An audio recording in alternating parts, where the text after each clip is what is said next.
welcome to those of you who are listening into this conversation.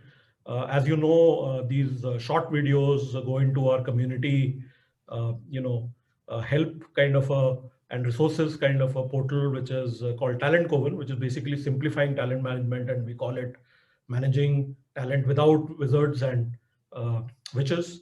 I have with me a very special guest today, Krish Shankar, who's the CHRO of Infosys, which is a global IT company and one of the success stories. So, welcome, Krish, to this conversation, and it's great to have you here and get your perspective. One of the things I must mention about Krish is that while currently he's with IT company, but he's actually worked across the globe, multiple geographies, but more important across industries, and he brings therefore a perspective which is not limited to a particular industry or a particular sector. So we're going to talk to him about global leadership talent specifically. So Chris, just to kick off the discussion, as a global company, particularly from a talent management and talent acquisition point of view, what are your considerations? What do you think about when you look at these aspects? What do you review? What do you monitor? What metrics are you looking at? So in a very broad brush kind of a way. Okay. Oh, thank you, Bibal. I think firstly it's a pleasure to be here, and thank you for getting me on this. Well, frankly, the basics of leadership, looking at leadership or talent management, has not changed. Yeah, I've seen over the years, over different companies, I think the basics are the same. So I think that's something we got to keep in mind. There are lots of new stuff going around, but I think in the end, it's the basics that really count. Yeah. And what are the basics? I think if you look at any company, which is looking at more global, I think firstly, we've got to say, okay, what are some of the transformation that is happening across the industry, across the world? Right. And clearly, there are 2 or 3 areas that kind of jump up. Yeah. One is this whole thing about more digital. So people saying, listen, do we have talent for the digital future? So do we have people who understand that? Right. I think that's the kind of thing that you want to keep in mind. The second thing you want to say is, listen, I've got a lot of growth coming. Do we have all the kind of pipeline of people who will take up few positions in the future? Do we have good succession in the future? So I think you got to really ensure that all your key positions, where is the talent that is there, and are you happy with whatever talent you have? Yeah. And the third one, which is now becoming very important, especially for us and many global companies, is the need for diverse talent. Yeah. And we also say, okay, when we look at all of this, how diverse is talent? And given the industry, given this, we've had a legacy, and therefore that's one of behind in terms of how we can build a more diverse leadership group. And that's something that's at the top of the mind. Yeah. So those are the 3 key priorities in a way. And then if you really look at it, I think the basics are simple in the sense you go back and say, okay, how do I build this? Where do you need to buy that kind of a talent if there's very special skills that you need? But if you want to really build and ensure that most of your leaders are getting more digitally aware, then what kind of programs do you need? And also, if you look at 5 years from now, you probably need more agile leaders. So how do you start looking at building and ensuring that you have leaders who will be ready for the future? So I think basically that's broadly it. I mean, without complicating it too much, very simple in terms of what you need, and ensure that you're trying to build those with the team that you have now. Yeah, great. If I deep dive into a couple of the areas you mentioned, specifically. So one is, are you seeing that, because digital talent everybody is talking about, right? Not just the IT services industry, but actually pretty much everybody is talking about. And are you seeing that talent is coming out of any particular set of industries? Where is it actually coming out of when you are looking at, or is there, let's say, a significant shortage, and therefore what's the impact on cross-pollination across industries and that kind of stuff? Because also industries are merging. It's very difficult these days to say which is a digital company and which is not a digital company, for example. So how are you seeing digital talent in that sense? So I think it's divided into 2 groups. Yeah, let's look at the non-tech companies. Yeah, I think the non-tech companies, if you look at it, what is it? I think they are becoming more digital in some parts. Yeah, and therefore the talent they need talent who understands this whole digitization and lead the digitization thing. So they need guys who know IT in a way, and how to really the chief digital officers of a company. Right. Yeah. And this kind of a talent could come from anywhere. It could be IT people who've grown up. It could be from other technology industries. It could be people who are good at it, who understand business, but also understand how to bring technology into it. So that's one need. But also the rest of the company needs to understand digital. And therefore there it's much more, it's not about, I want something very different. It's about how do you really kind of complement it? You know, for example, if you have marketing, you say, okay, how can digital marketing be there? If I want to look at media, so therefore you got to start complementing a little more, and therefore that needs adding a few people here and there, but also bringing some new training, some new experiences to people. Right. So that's how one would look at digital in the non-tech companies. I think in the tech, I think if you look, in a way, everything is digital. So therefore, it's very difficult to say, but when you look at companies, services companies, they would look at digital being some of the newer services, something to do with consumer, something to do with the cloud, something to do with analytics and stuff like that. And those all come from within the industry. You may get one or two from adjacent industries. Maybe somebody comes from an advertising kind of an industry who brings in the UI, UX, or the creative side to it. Or somebody comes in from a consulting background who brings. So those are the ones that form part of this thing, but they're all tech talent who've got specialization in these areas. But yes, there are these adjacent industries where talent do come in from. I think consulting is one area, for example. So those are the other things that you can the advertising agency or creative agency is also a great areas to come. So therefore, talent could come in from there also. Okay. So slightly different, another area I wanted to deep dive on what you said is, you talked about perhaps needing more agile leaders 4 to 5 years down the line, even more. Let's say that we've been talking about agility. So you're saying even more agile leaders. I'm not sure what they will look like. So we'll have to see that. But are there other things you are seeing as trends, saying that maybe 3, 4, 5 years down the line, something will change, even though the basics will remain the same, but what else are you seeing? Well, see, firstly, there's lots of change happening. Yeah, I think it's changing. With this pandemic, maybe there'll be lots of newer things. We may have lots more people working remotely, and lots more businesses will become more digital. So therefore, the pace of digitization has increased. The workplace, the way we knew it, is also changing. So a lot more remote, more distributed teams. And there's change. I think all these three are there. And it's tough to really put it together, but if you were to really, it's tough to kind of predict. I would say if you look at the leader of the future, while, the standard stuff would all be there, what we also need is probably people who are a little more comfortable with uncertainty, people who are able to really manage uncertainty better, who are, that could be important. Right. The second one could be people who are much more what I would call as trusting, empowering, people who can work with, less of a control. Right. That's also because you won't be seeing people. You'll have to really, inspire people more and kind of, work in a more empowered and big trust. So trust will become important. So that's the other kind of leader. So maybe these are some things that will become more important as you go forward. So you got to take decisions with a little bit of ambiguity. So, how do you sense data? How do you see patterns quickly and take decisions? So therefore, people a little bit comfortable with uncertainty, taking decisions with a little bit of ambiguity, but also able to pivot fast, saying, wow, let's change. So those are the kind of leaders who would be there. And the third one, just to add to it, is that future will also be a future of partnerships, because with so much change happening, you'll also need people who build lots more partnerships. Right. It's not the age of everything I'll do myself may be gone. So you got to really work with clients, you got to work with partners, you got to put together things. So therefore, that could be another thing that many industries would really look for, people who can really work with the ecosystem. So I think those are the three things that probably one would see. One, if we were to call a more agile leader, these would be some of the things that would be probably there. Yeah, there are, in my conversations, there are a couple of other things coming up just to, add on to the things you said. So one is that I think this whole concept of fail fast, and I think one of the people are saying that leaders will need to be less sure and be more comfortable with failure, because the reality is that the quicker you fail, the quicker you can get out. And, because of the fact you mentioned, which is around the, around the ambiguity and the uncertainty and so on and so forth.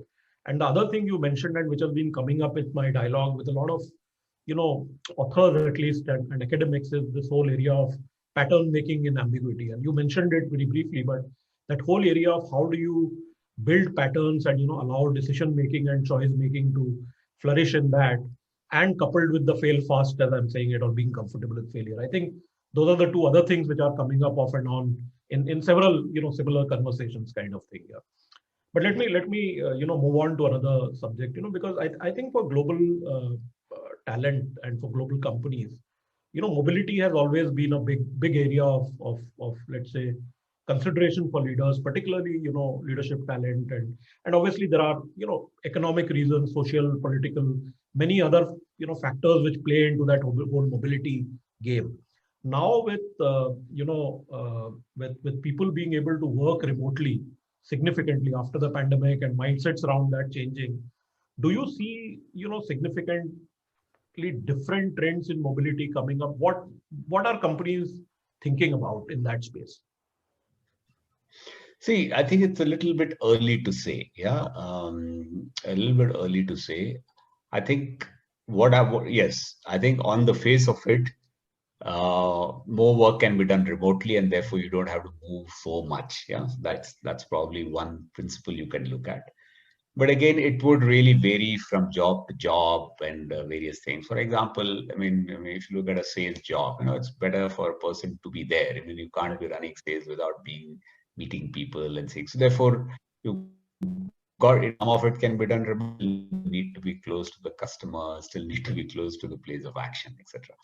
So it would vary. Even now, if you see, many global jobs are being done all across the world. If you look at any company, they'll say, yeah, I've got teams all across the world doing global jobs. So that's possible. And I think in the age of in a connected world, that's easily possible.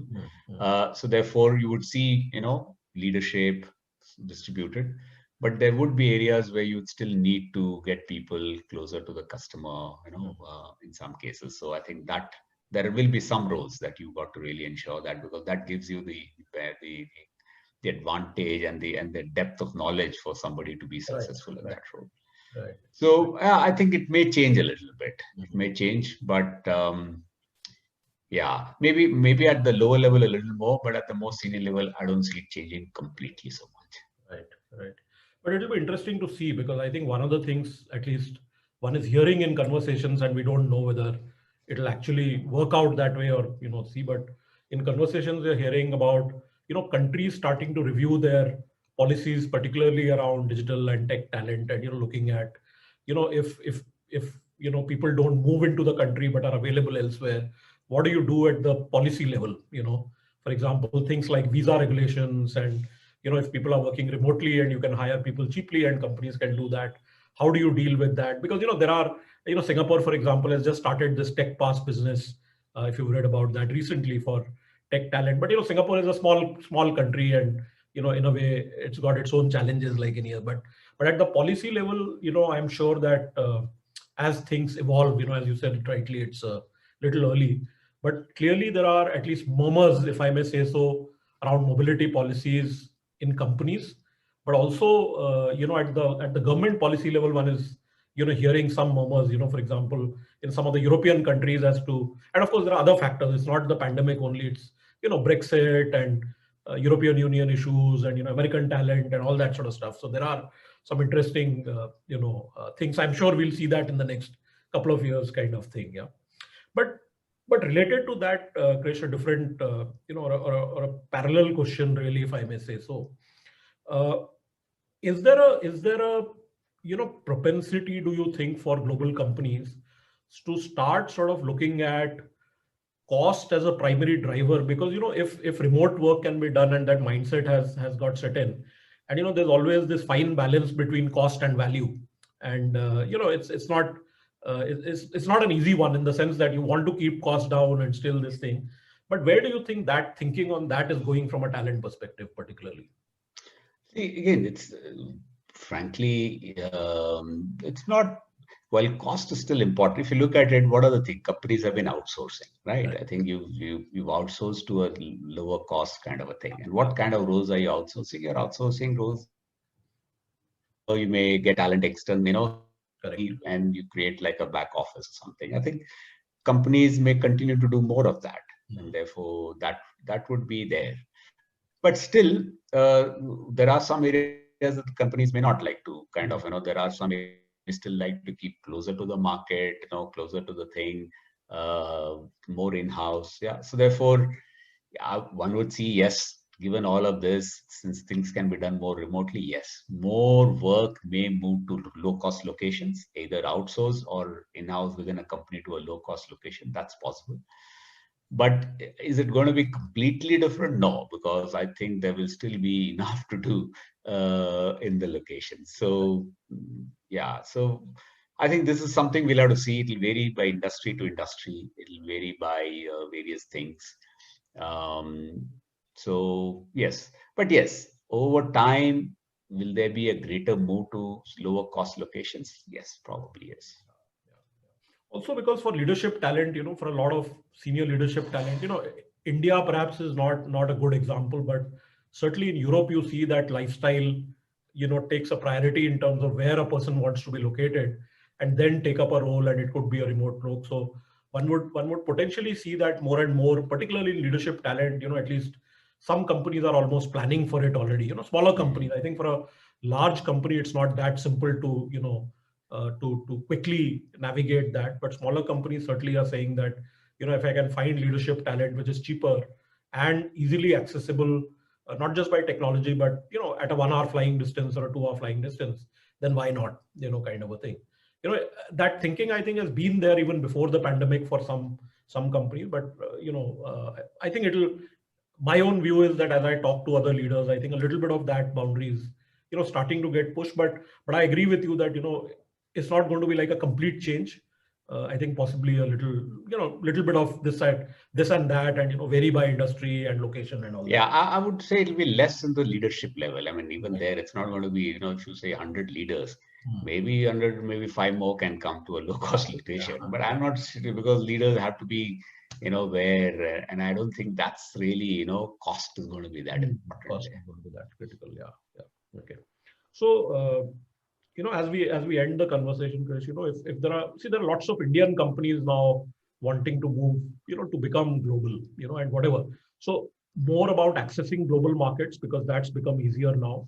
But also, setting up bases in, different countries for a variety of reasons, whether they could be access to customer reasons, close to customer, as you rightly pointed out, and then also their own development gets accelerated when you go to a more advanced economy, and talent, and so on and so forth. So particularly from a talent perspective, if you were to say that, there are 4 or 5 things which, maybe Indian companies should keep in mind if they're looking to go global, what would those few considerations be? Well, I think, see, many companies have done it very successfully. You've seen many companies who really become large global organizations. Yeah. I think, firstly, you got to have talent which is able to work in a global environment. So, in terms of, very important. Number 2, we also have to really ensure that, I think, wherever you're hiring global talent, you integrate them well, so therefore you got to ensure that there is, that kind of a seamless thing with the global talent versus whatever you have in, that's the other thing that you got to really keep in mind.